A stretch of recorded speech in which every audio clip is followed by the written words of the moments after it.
ठंडी रोटी बहू के हिस्से में ही क्यों? श्वेता सुबह से ही घर की हर चीज़ करीने से सजाने में लगी हुई थी। ऐसे तो वह घर का बहुत ध्यान रखती थी, लेकिन आज बात कुछ अलग थी। शादी को 4 महीने हो गए थे और आज पहली बार उसकी सास उसके पास में रहने आ रही थी। शादी के बाद थोड़े दिन रहकर थोड़ा बहुत ही जान पाई थी वह अपनी सास को, लेकिन हाँ, इतना जान गई थी कि सासू जी को हर काम समायोजित और प्रबंधित ही पसंद था। इसलिए वह कहीं कोई कमी नहीं छोड़ रही थी।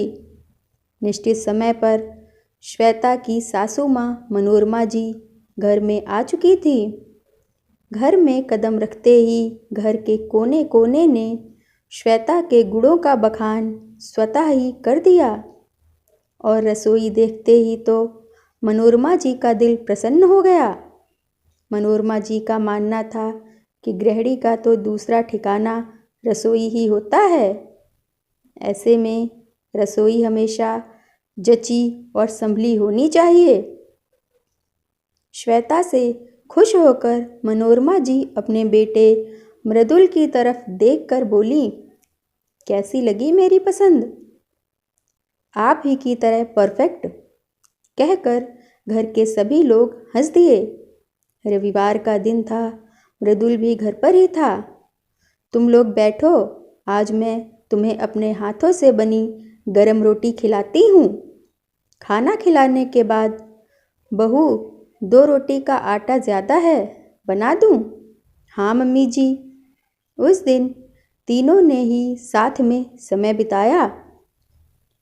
शाम को फिर जब खाने का समय हुआ तो श्वेता ने 2 में से एक ठंडी रोटी मृदुल की थाली में लगा दी और एक अपनी थाली में लगा ली।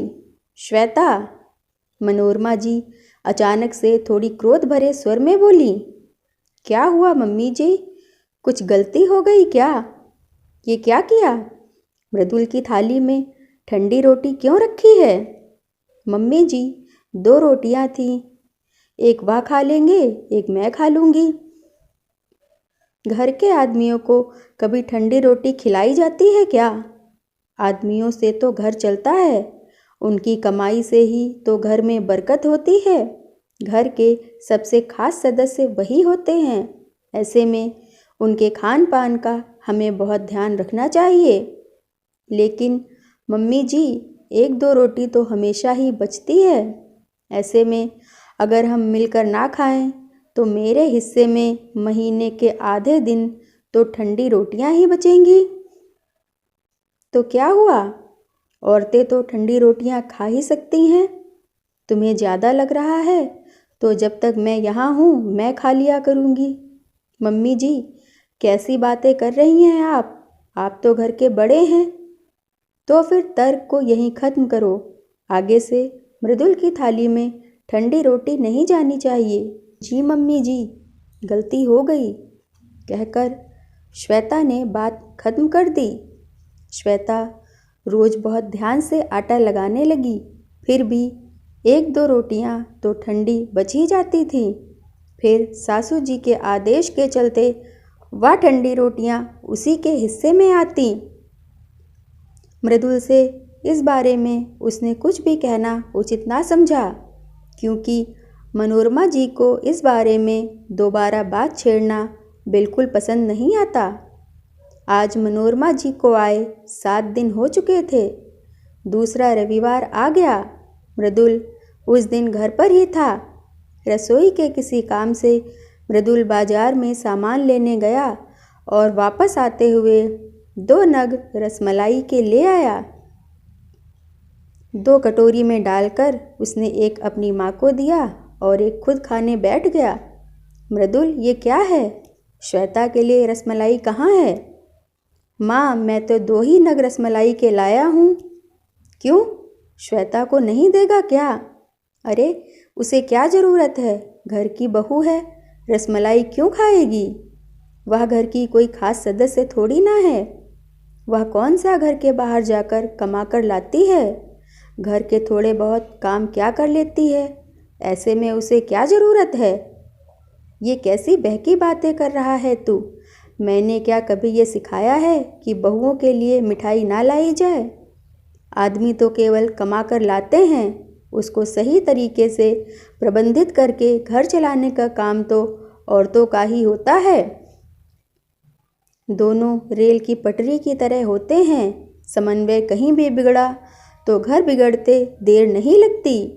ये कैसी सोच रखता है तू? ऐसी परवरिश दी है क्या मैंने तुझे? यही तो बात है माँ, ऐसी परवरिश ही तो नहीं थी, तभी तो मुझे ठंडी रोटी खाने में भी दिक्कत नहीं थी। माँ, जब परिवार के सभी सदस्य खास हैं तो परिवार चलाने में सभी सदस्यों का बराबर का सहयोग होता है, तो ठंडी रोटी सिर्फ बहू के हिस्से में ही क्यों आए? अगर सब मिलकर एक एक ठंडी रोटी भी ले लें तो बहू भी गरम रोटी खा सकती है। 7 दिनों से देख रहा हूँ, श्वेता की थाली में अक्सर ठंडी रोटी ही रहती है। जब घर की अन्नपूर्णा जो सबके लिए इतने मनोयोग से खाना बनाए और उसके हिस्से में मात्र ठंडी रोटी आकर रह जाए, तो अन्नपूर्णा का दिल खुश कैसे रह सकता है? माँ, आप ही बताइए, आपने आपके ज़माने में जब खुद को बहू मानकर ठंडी रोटियां खाईं तो क्या वह आपको खुशी प्रदान करता था? मैंने कुछ गलत कहा हो तो मुझे माफ़ कर दो, लेकिन ये आपके संस्कार ही थे जो मुझे श्वेता को कहीं कम नहीं आंकने दे रहे थे। नहीं मृदुल, मैं तेरी कही हर बात समझ गई। शादी के बाद से ही ससुराल में यही देखती आई हूँ, इसीलिए मन को विश्वास हो गया था कि ऐसा करना ही उचित है।